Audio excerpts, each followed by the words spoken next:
Cheap దీనమ్మా, ఇంత cheap గా ఉన్నారంటే ఈ బిగ్ బాస్ కంటెస్టెంట్స్. నీలాంటి దరిద్రపు కొట్టి విధవ నేను ఎక్కడ చూడలేదు. నేను ఇన్ని సీజన్స్ చూసాను కానీ ఇంత చీప్ మెంటాలిటీ వాళ్ళని అయితే నేను ఎంత వరకు చూడలేదన్నమాట.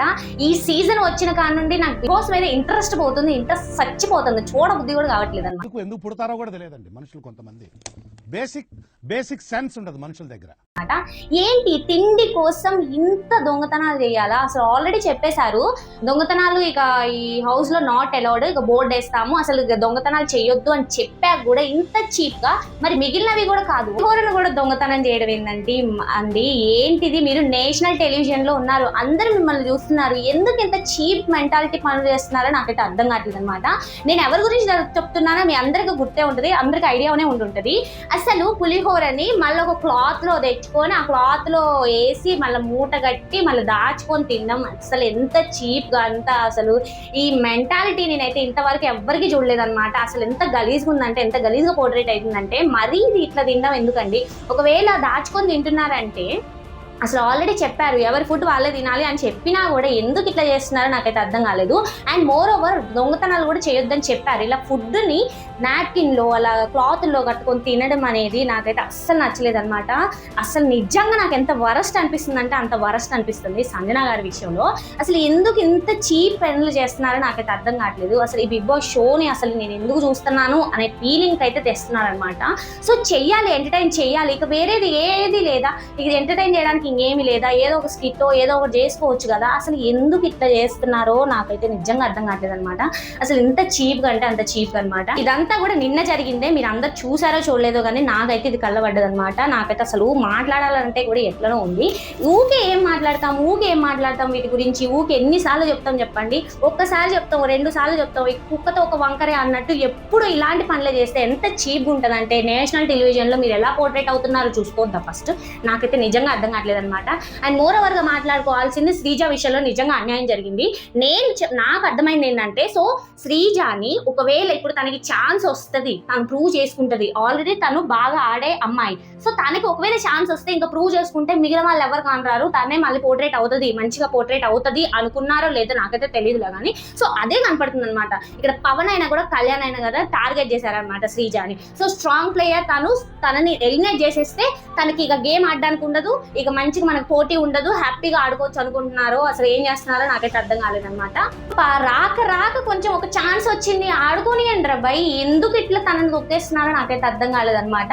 యాజ్ యూజువల్ గా మనకి తెలుసు, అగ్ని పరీక్ష ద్వారా మనకి ఏం తెలుసు అంటే శ్రీజ తను చాలా బెస్ట్ ఆడుతుంది, తను గేమ్స్ లో అయినా కూడా బెస్ట్ ఇచ్చేస్తుంది అని అందరికీ తెలుసు. సో తనకి ఆపర్చునిటీ రాక ఈ గోలలో పడి మొత్తం కూడా తను అంతా నెగిటివ్ షేడ్ కు వెళ్ళిపోయింది అనమాట. సో తనకి ఛాన్స్ వచ్చింది, బిగ్ బాస్ ఒక ఛాన్స్ ఇచ్చారనమాట. సో గేమ్ ఆడడానికి తనకి ఛాన్స్ వచ్చింది, సూపర్ గా ఆడుతుంది.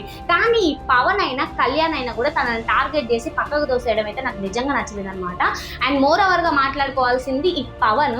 సో అక్కడ టీమ్స్ లో నుండి ఎవరినో ఒకరు ఎలిమినేట్ చేయాలి, బ్లాక్ బాల్ పడ్డప్పుడు టీమ్స్ లో నుండి ఎవరినో ఒకరు ఎలిమినేట్ చేయాలన్నప్పుడు తీసేయచ్చు కదా దివ్యాని, ఎందుకంటే తనకి ఛాన్సెస్ ఉన్నాయి. అండ్ ఒక స్ట్రాంగ్ ప్లేయర్ వాళ్ళు ఆ గ్రూప్ వాళ్ళు మిస్ కాకూడదు కాబట్టి నువ్వు మంచిగా ఉండేటంగా ఓకే, దివ్య కూడా ఆడుతుంది అయితే అనట్లేదు, ఎక్కువ తను అంటే వెయిట్ ఉండడం వల్ల సో తను ఎక్కువ ఆడకపోయినా కూడా ఈ అమ్మాయి దూసుకెళ్తుంది కాబట్టి ఈ అమ్మాయి వాళ్ళకి గ్రీన్ టీమ్ వాళ్ళకి సపోర్ట్ అవుతుంది. సో దివ్య తీసేద్దాం అనుకోవచ్చు కదా, ఒక సిల్లీ రీజన్, తను దెబ్బ తగిలింది కాబట్టి తను తీసేసామంటే ఇక దెబ్బ తగిలితే ఆడరా, తను కూడా అదే చెప్పింది అనమాట. సో తను అసలు అది తీసుకోకుండా అక్కడే ఉండి గట్టిగా నిలబడి నేను ఆడతాను, నన్ను తీసేయొద్దు అని చెప్పుంటే చాలా బాగుండేది అనిపించింది. ఇక్కడ పవన్ అయితే తనకు అన్యాయం చేశారని అనిపిస్తుంది. అండ్ నెక్స్ట్ మోరోవర్ గా మాట్లాడుకోవాల్సింది కళ్యాణ్, అసలు సూపర్ గా ఆడారనమాట. సో తనకి ఛాన్స్ వచ్చింది, హీ ప్రూవ్ చాలా బాగా ఆడాడు. సో ఇక్కడ ఇప్పుడు ఏంటంటే మొత్తం కంటెండర్స్ కి ఇచ్చారనమాట మొత్తం నిన్నంత టాస్క్ కూడా. సో 4 టీమ్స్ ఉన్నారు, సో వాళ్ళని కంటిన్యూ చేసుకుంటూ మీకు ఎవరెవరు కావాలని ఒకళ్ళు ఎంచుకోవాలంటే సో వాళ్ళు 3 మెంబర్స్ లో ఒకళ్ళు తీసుకున్నారనమాట. సో మిగిలిన వాళ్ళనైతే బిగ్ బాస్ అయితే ఇచ్చే ప్రయత్నం అయితే చేశారనమాట. సో అందరు కూడా ముగ్గురు అయ్యారు. సో ఇక్కడ నుండి గేమ్ స్టార్ట్ అవుతుంది అనమాట. సో ఇక్కడ నుండి వాళ్ళకి ఒక్కొక్కటి చాయిస్ తీసుకోవాలన్నట్టు 4 చాయిసెస్ అయితే ఇచ్చారనమాట. ఫస్ట్ అయితే contender, next kick out, next mutton and food అనమాట. సో లగ్జరీ ఫుడ్ ఐటమ్స్, అరుకులు అవన్నీ వస్తాయి అనమాట. సో ఇందులో అయితే ఫస్ట్ కళ్యాణ్ టీం అయితే గెలిచిందనమాట. సో ఎంత బాగా ఆడుతున్నాడంటే కళ్యాణ్, సో ఇట్లా దూసుకెళ్ళిపోతున్నాడు అనమాట. చాలా ఎనర్జెటిక్ గా చాలా బాగా ఆడాడు. కానీ ఇక్కడ తనుజ విషయంలో ఏం జరిగిందంటే హీ వాస్ నాట్, అంటే తను చూడలేదు అనమాట. సో అక్కడ అమ్మాయా అబ్బాయా ఇక వెళ్ళిపోదాం మనం ఆట ఆడేస్తాం అన్నట్టే ఉందన్నమాట. సో తను అక్కడ చూసుకొని ఉంటే బాగుండేది అనిపించింది.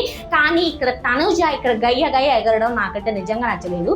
సో తను ఏం పోర్ట్రేట్ చేయాలి అనుకుంటుందో అర్థం కావట్లేదు. సో మనం ఎప్పుడైనా ఆడాలి, ఆడడం వీలైనప్పుడు ఆడతారు, సో ఆడడం వీలు కానప్పుడు ఎగురుతారనమాట. సో ఇది మీ పాయింట్, ఇది అబ్జర్వ్ చేశారో లేదో, నేనైతే తనుజాలో చాలా చూశాను అనమాట. ఒకవేళ తనకి చేతనైతే చేస్తుంది, లేకపోతే తనకి చేత కావట్లేదు అని అన్నప్పుడు మిగిలిన వాళ్ళ మీద అరుస్తుంది అనమాట. సో మిగిలిన వాళ్ళు ఆడే వాళ్ళ మీద అరుస్తుంది. సో నిన్నటి గేమ్ మొత్తం కూడా తన అరుపులే ఉన్నాయి. అండ్ నెక్స్ట్ మోర్ ఓవర్ ఇవాళ వచ్చే గేమ్ లో కూడా తన అరుపులే ఉంటాయి అనమాట. సో తను ఏం పోర్ట్రేట్ చేయాలనుకుంటుందో నాకైతే అర్థం కావట్లేదు. సో ఆడే వాళ్ళని ఆడుకోనివ్వాలి. సో తను ఆడడం చేతనైనప్పుడు తను ఆడుకోవాలి, గట్టిగా ఉండాలి, తను గట్టిగా స్ట్రాంగ్ తీసుకోవాలి. లేకపోతే తనకు చేత కావట్లేదు అనేసి వేరే వాళ్ళని అనడం చాలా తప్పు అనమాట. అండ్ పవన్ గురించి మాట్లాడుకోవాలంటే ఆల్రెడీ కెప్టెన్ అయినా కాబట్టి తనకైతే ఛాన్సెస్ రాలేదు, తను పక్కన పెట్టేస్తే చాలా బాగా ఆడాడు. కళ్యాణ్ అయితే నాకు చాలా బాగా నచ్చాడు అనమాట. సో ఇలాంటి ఇక గేమ్స్ ఆడుతూ నెక్స్ట్ ఇక్కడ హరీష్ గారు కూడా చాలా బాగా టఫ్ కాంపిటీషన్ అయితే ఇచ్చినట్టయితే నాకు అనిపిస్తుంది. అండ్ నెక్స్ట్ 4 ఉన్నాయి కదా, సో అందులో ఫస్ట్ కళ్యాణ్ గెలవగానే ఫస్ట్ కంటెండర్ తీసుకున్నారు. మీ అందరికీ ఛాన్స్ వచ్చింది కాబట్టి, ఇక ఫ్లోర్ అయితే మాట్లాడదు కాబట్టి, ఇమాన్యుయల్ అయితే ఛాన్స్ ఇచ్చేవాడు కాబట్టి తనైతే త్యాగం చేశాడు అనమాట, కంటెండర్షిప్ వచ్చింది. అండ్ నెక్స్ట్ కిక్అవుట్ లో మళ్ళీ కళ్యాణ్ శ్రీజ టీం అంటే భరణి వాళ్ళ టీంని ఎలిమినేట్ చేయడం కూడా నాకు ఫెయిర్ అనిపించలేదు. తను చెప్పాడు అంటే స్ట్రాంగెస్ట్ వాళ్ళని తీయాలి కాబట్టి తనని తీసేశాడు అని అన్నారులే, కానీ కొంచెం ఆలోచించాల్సింది. ఈ అమ్మాయికి ఛాన్స్ రాలేదు కదా, సో తనకి ఇచ్చుంటే బాగుండేది అని వాళ్ళు ఎందుకు అనుకుంటారు చెప్పండి. ఫ్రెండే గేమే అన్నట్టుందన్నమాట. సో ఇక్కడ మీరు ఆలోచించుకోవాల్సింది ఏంటంటే గేమ్లోకి దిగనంత వరకే ఫ్రెండ్షిప్ ఏదైనా కూడా. సో గేమ్లోకి దిగాక మన ఏది భేదం ఉంటుంది అనమాట. సో కొట్టుకోవడమే అన్నట్లు ఉంటుంది అనమాట. సో తనైతే చాలా తెలివిగా వాళ్ళ టీంని తీసేశారు. కానీ కొంచెం ఉంచుంటే శ్రీజాకు కూడా అవకాశం వచ్చేది అని అయితే నాకు క్లియర్గా అనిపించింది అనమాట. సో మీకేమనిపించింది? మీకు కూడా శ్రీజాకు అన్యాయం జరిగిందని అనుకుంటున్నారా? ఇక నెక్స్ట్ ఎల్లో టీం గురించి మాట్లాడుకోవాల్సింది ఏం లేదు, అక్కడైతే ఇండివిజువల్గా కనపడ్డారు కాబట్టి. కానీ ఇక్కడ గ్రూప్లో మొత్తం వాళ్ళని తొక్కేశారనమాట. సో అంటే ఎక్కువ కనపడలేదు. సో అలా గేమ్ అయితే అలా ఫినిష్ అయిపోయింది అనమాట. సో ఇక త్రీ కలర్సే ఉన్నాయన్నమాట, 3 టీమ్సే ఉన్నాయి. అండ్ కళ్యాణ్ది, తనుజాది అండ్ సుమన్ గారిది. ఇక్కడ సుమన్ గారిది కూడా ఎక్కువ కనపడదు. నెక్స్ట్ వీళ్ళిద్దరికి బ్యాటిల్ ఉంటుంది. ఆల్మోస్ట్ గెలిచేది రెడ్ వాళ్ళే అనమాట, రెడ్ టీం వాళ్ళే గెలుస్తారు. సో ఖచ్చితంగా వీళ్ళలోనే కంటెండర్స్ అవుతారు. ఇందులోనే ఎవరో ఒకరు క్యాప్టెన్ అయ్యే అవకాశం కూడా ఉందన్నమాట.